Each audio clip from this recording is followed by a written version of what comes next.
hindi nalalaglag, pero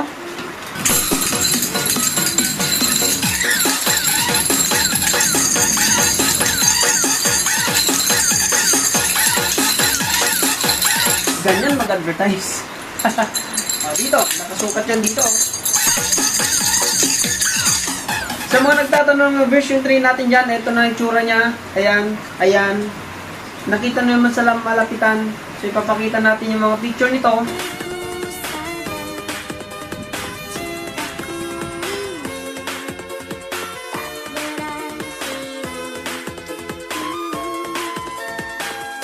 Ngayon, ganito siya gamitin. Pwede nyo siyang itago sa bag, pwede siyang suksok kung saan nyo gustong itago sa katawan nyo, sa mga gamit nyo, sa mga bag nyo, pwede nyo dalhin. At hindi siya halatang nansya ko kasi single tube. Ito may lock na to secured na to. Hindi na to nalalaglag.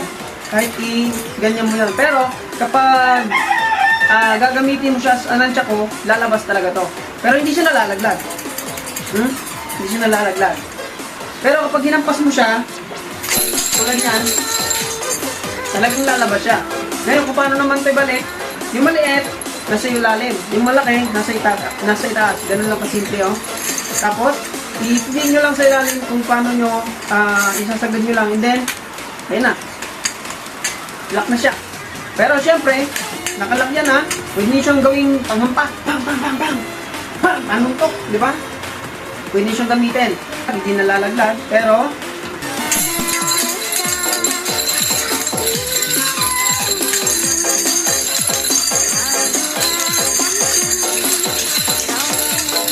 ganyan mag-advertise.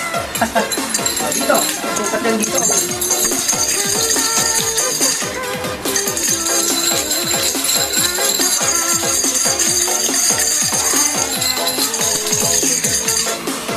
Okay, balik natin. Yan, ito na siya. So, ito na yung tsura niya sa malapitan. Sa wall natin na video yan. Order na kayo. Ginawa ko to para sa mga martial artists talaga na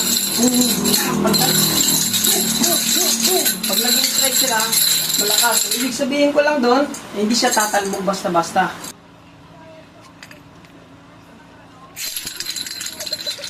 Siyempre, martial artist yung gumawa Kaya, subok na natin to. Na hindi papalpak, hindi tatalbog. Hindi po ito nayuyupi dahil makapal po ang stainless na to. So, yung tinutukoy yung nayuyupi, ang tawag po doon, hindi po yung stainless steel. Chrome pipe po ang tawag doon, kung saan napakanipis niya at mabilis ang mayupi.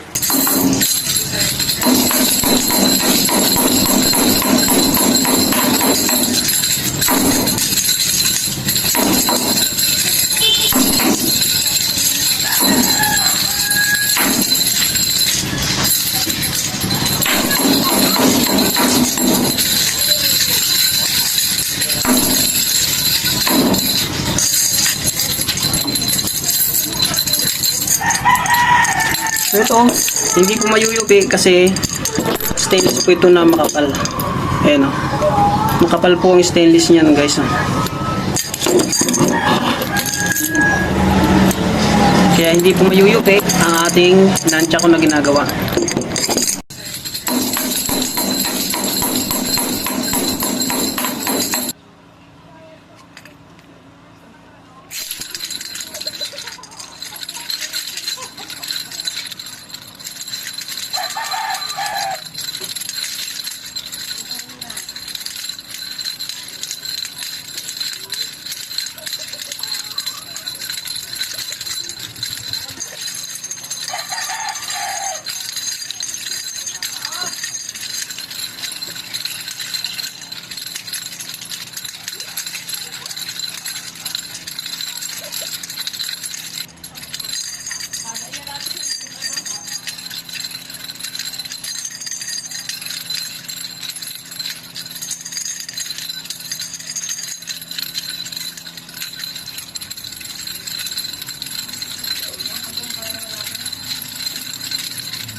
So ito, hindi po mayuyupi kasi stainless po ito na makapal. Ayan o. Makapal po ang stainless niyan guys. Kaya hindi po mayuyupi ang ating nunchaku na ginagawa. So yan mga sir, ito na yung itsura ng ating version 3 na nunchaku, na kung saan single tube. Pero wag kayong mag-alala dahil chaku talaga yan. Ipapakita ko mamaya. So ipapaliwanag ko dito kung ano ang kaibahan ng version 3 sa ating version 2. Unahin natin dito sa panlabas. So maganda siya tignan, kabilaan. Okay? Sa panlabas naman dito, sa tube niya, itong itsura niya. Yan, may nakikita yung parang mga point dot dyan, parang crystal na design. Yan, ginawa ko yan, hindi lang basta design, kundi ang purpose niyan, matulungan tayo na hindi masyadong madulas sa kamay kapag hinahawakan natin at ginagamit. At isa pa, yung pagka-stainless niya, binura ko yung original na pagkakintab niya, ginawa kong rough ng konti para naman kahit wala itong design na crystal na yan, ay mahigpit pa rin or hindi madudulas yung kamay natin. At itong nakikita nyo mga dot dyan, mga point dyan, nakikita nyo, ang purpose nyan ay lock po yan para hindi malaglag yung ating nunchaku. Kahit mabaliktad nyo yan, ay hindi po malalaglag yan. Pero kapag pinwersa nyo yan, pag pinwersa nyo itulak yan, yun, lalabas po yan. Yun ang purpose ng lock, okay? So dito na tayo. Ito, kabilaan po ang design yan ha. Parehas po may design yan. Yan. So dito na tayo sa kadena niya. So ang kadena niya ay sakto yan para dito sa ating kamay kapag gusto nating basta alam niyo na exhibition or freestyle gamitin. Pero ito recommended ko to pang self defense kasi na may tatago natin sa mga bag natin to. Tsaka hindi halata, di ba? Okay. Etong itsura na ito ay ito na talaga muna sa ngayon kasi hindi pa siya na-upgrade. Ito yung tinutukoy ko kanina na i-upgrade ko. So ngayon, ito lang muna itsura niya. Yan, makikita nyo kung saan butas lang talaga makikita nyo, hindi tulad nito. Pag in-upgrade ko na to, expect nyo na, pag na-upgrade ko to, daragdag tayo ng presyo. Gawa ng sa labor natin, alam nyo na yon. So, i-upgrade ko yan, gagawin ko dyan para hindi na ganito ang itsura, mas professional tignan, mas maganda tignan. Lalagyan ko yan ng takip. Tatakpan ko yan dyan, nakadena lang ang makikita nyong lumalabas. Parang ganitong itsura niya na makikita nyo. Okay? So, ito ang itsura ng version 3. Ito ang pagkakaiba ng version 3 natin sa version 2. Kung saan ay tatago yung ating kadena.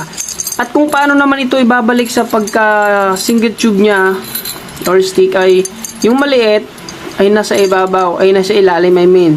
At nasa ibabaw yung malaking tube. And then, tulak nyo lang. Yan. Hindi na malalaglag.